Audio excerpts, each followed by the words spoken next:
അത്യന്തികമായി അവസാനമായി ഓർമ്മപ്പെടുത്തി.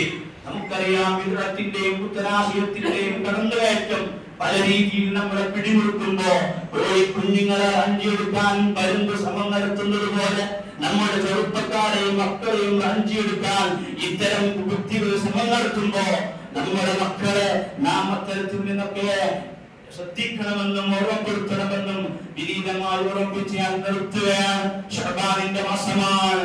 ഇനി നമുക്ക് മറ്റൊരു വാർഷികം കൂടി വരാനുണ്ട്. ഖുർആനിന്റെ വാർഷികം. ഒരു നിയ്യത്ത് ഞാനും നിങ്ങളും എടുക്കണേ.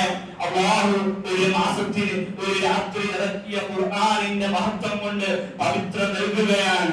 ഒരു ഹറഫ് ഓതുമ്പോ 10 ഹറഫിന്റെ കൂലി, ഒരു സുന്നത്തിന്റെ ഫർദിന്റെ പ്രതിഫലം, ഒരു ഫർദിന് 70 ഫർദിന്റെ പ്രതിഫലം, ഇങ്ങനെ തുടങ്ങി അല്ലാഹു അവന്റെ പ്രതിഫലങ്ങൾ വാരിക്കോരി തരുന്ന ഈ അവസരം നമ്മളിലേക്ക് ഇങ്ങനെ കടന്നു വരുമ്പോ അത് കേവലം കാലുകൊണ്ട് തട്ടിത്തെറിപ്പിച്ച് മറ്റു മാസത്തെ പോലെ മാസത്തെ കണ്ട് അതല്ലെങ്കിൽ മറ്റുള്ളവര് മറ്റു മതസ്ഥർ അവർ ജീവിക്കുന്നത് പോലെ ഈ മാസത്തിൽ മുസ്ലിമെ ഞാൻ നിങ്ങളും സമയത്ത് കൊണ്ടുകളയരുത്, ഞാൻ നിങ്ങളും ആ മാസത്തെ വിലവെടുക്കാതിരിക്കരുത് എന്ന് നിങ്ങളോടും എന്നോട് ഓർമ്മപ്പെടുത്തുകയാണ്. മഹാന്മാർ എപ്പോഴും ദുആ ചെയ്യുന്നത്, നമ്മൾ ദുആ ചെയ്യുന്നത് എന്താ?